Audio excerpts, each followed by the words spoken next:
사이다 무비튼. 내 이름은 정도희.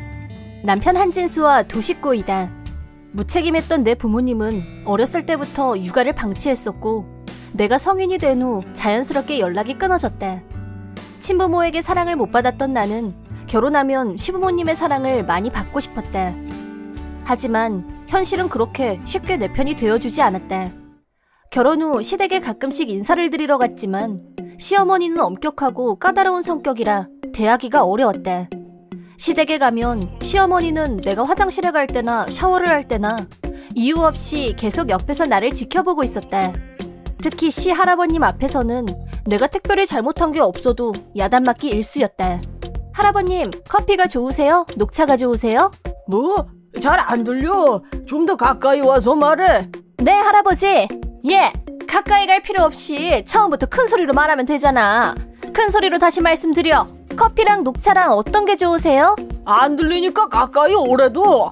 아버님, 커피랑 녹차 중에 뭐 드실 거냐고요? 그래도 안 들리시면 목소리 작은 손주며느리 대신 제가 귀에다 대고 말씀드려요? 커피? 딱 보면 모르겠어? 목소리를 크게 해야지. 죄송해요.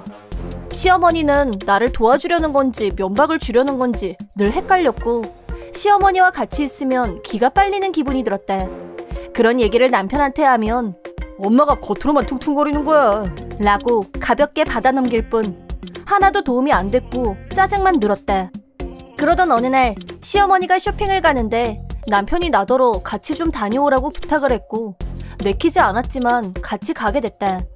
쇼핑 중에 시어머니가 무거운 물건을 들고 계셨기 때문에 내가 짐을 들려고 했는데 어머님, 짐은 저 주세요. 너 나 늙은이라고 무시하니? 젓가락처럼 말라서 네가 무슨 힘을 쓴다 그러니? 그래도요. 됐으니까 넌 가서 간장하고 된장이나 가져와. 네, 알겠습니다. 시어머니가 시키는 대로 조미료를 고르고 있는데 갑자기 뒤에서 덩치가 큰 남자가 내 손목을 잡았다. 야! 놀라고 무서워서 비명을 지르자 시어머니가 놀란 얼굴로 달려오셨다. 무슨 일이니? 너 지금 내 딸한테 뭐 하는 거야? 시어머니는 남자를 향해 버럭 화를 내면서 몸으로 밀쳐냈고 장바구니에 들어있던 식료품들을 마구 던지셨다. 소란을 듣고 달려온 경비원이 남자를 연행해갔고 나는 무사했다. 아이고 허리야. 어머님 어디 다치셨어요? 허리가 좀... 남자를 밀치면서 시어머니가 좀 많이 다치신 것 같아서 얼른 모시고 병원으로 향했다. 검사 결과 뼈에 이상이 있는 건 아니란 걸 알았지만 만약을 대비해서 입원해서 경과를 지켜보기로 했다.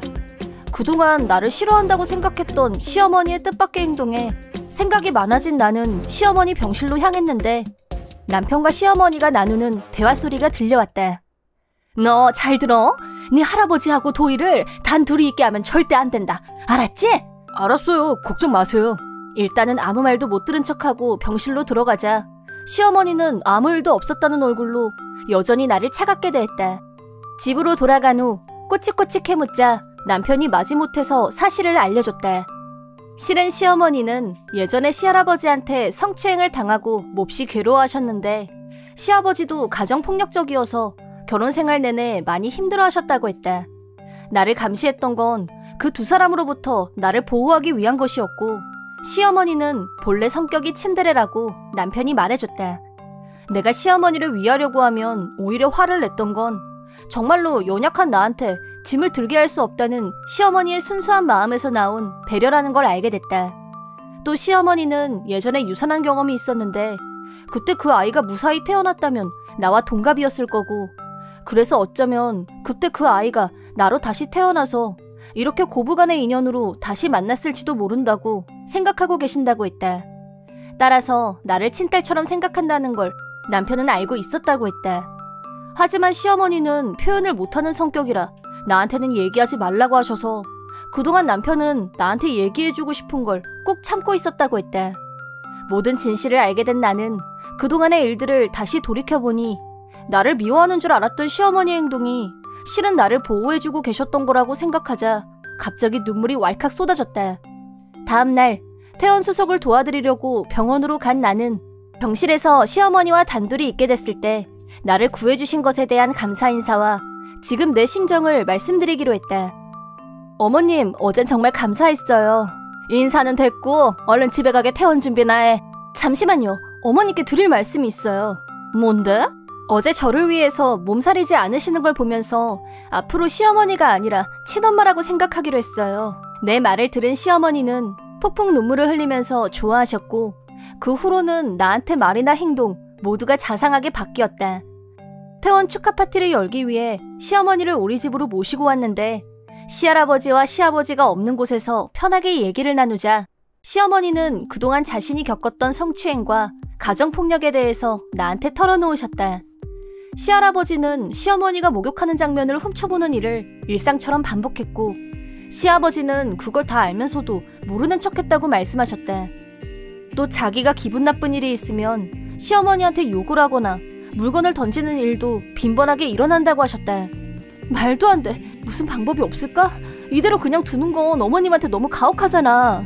네 말이 맞아. 우리가 뭔가 방법을 찾아야 할 것 같아. 나와 남편은 시어머니를 시아버지와 시할아버지한테서 벗어나게 할 방법을 생각했고 시어머니를 설득하기로 했다.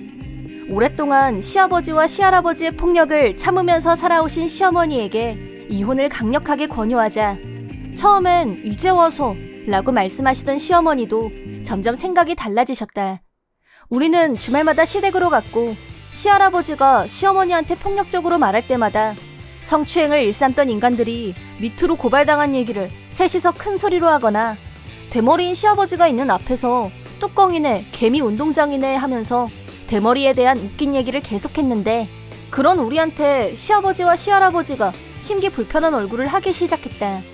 솔직히 그동안 시어머니가 겪었던 고통과 스트레스에 비하면 아무것도 아닌 일이지만 두 사람이 완전 티나게 스트레스 받아 하는 걸 보면서 속으로 고소하다고 생각했다. 그 두 사람이 시어머니를 다시 괴롭히지 못하게 어머님을 우리 집으로 모시고 왔는데 화가 난 시아버지와 시할아버지가 우리 집으로 쳐들어왔고 우리는 집에 없는 척을 문 안 열어? 안에 있는 거 다 알아. 당장 나와. 어디서 여자가 가출이야. 네가 집에서 나가면 우리 밥은 누가 하고? 문 밖에서 큰 소리로 소란을 피우는 걸 계속 무시하자 격분한 두 사람은 현관문을 부수고 들어왔고 남편이 그때 바로 신고를 해서 두 사람은 경찰에 연행되어 갔다. 경찰이 도착한 걸 확인하고 밖으로 나가자 시아버지가 난동을 부렸다. 니들 일부러 없는 척했지? 니들이 우리를 우습게 보고 까부는데 내가 니들 가만둘 것 같아?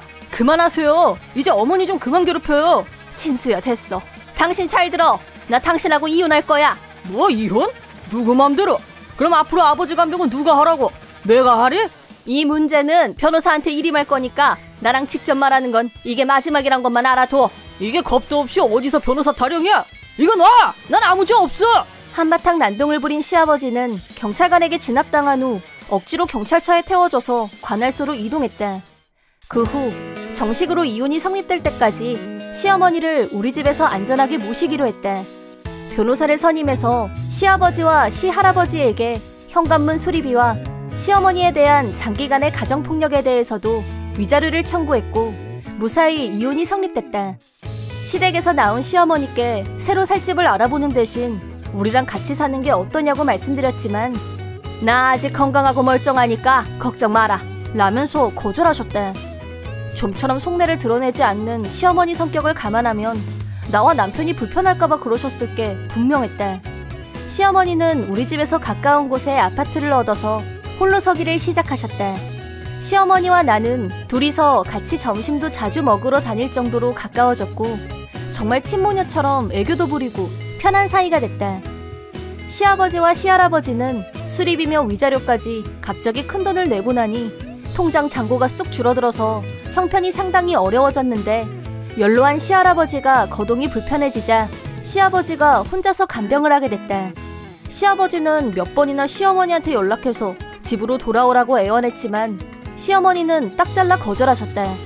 결국 시아버지와 시할아버지는 노인이 노인을 돌보는 간병 생활이 시작되면서 서로 물고 뜯고 싸움만 한다고 한다. 그 모든 일 또한 자업자득이며 나와 남편은 절대 관여도 도움도 줄 생각이 없고 당연히 남남이나 다름없는 사이가 되고 말았다. 이번 영상은 어떠셨나요? 재밌게 보셨다면 구독, 좋아요에 댓글까지 달아주시면 감사하겠습니다. 그럼 다음 영상에서 만나요.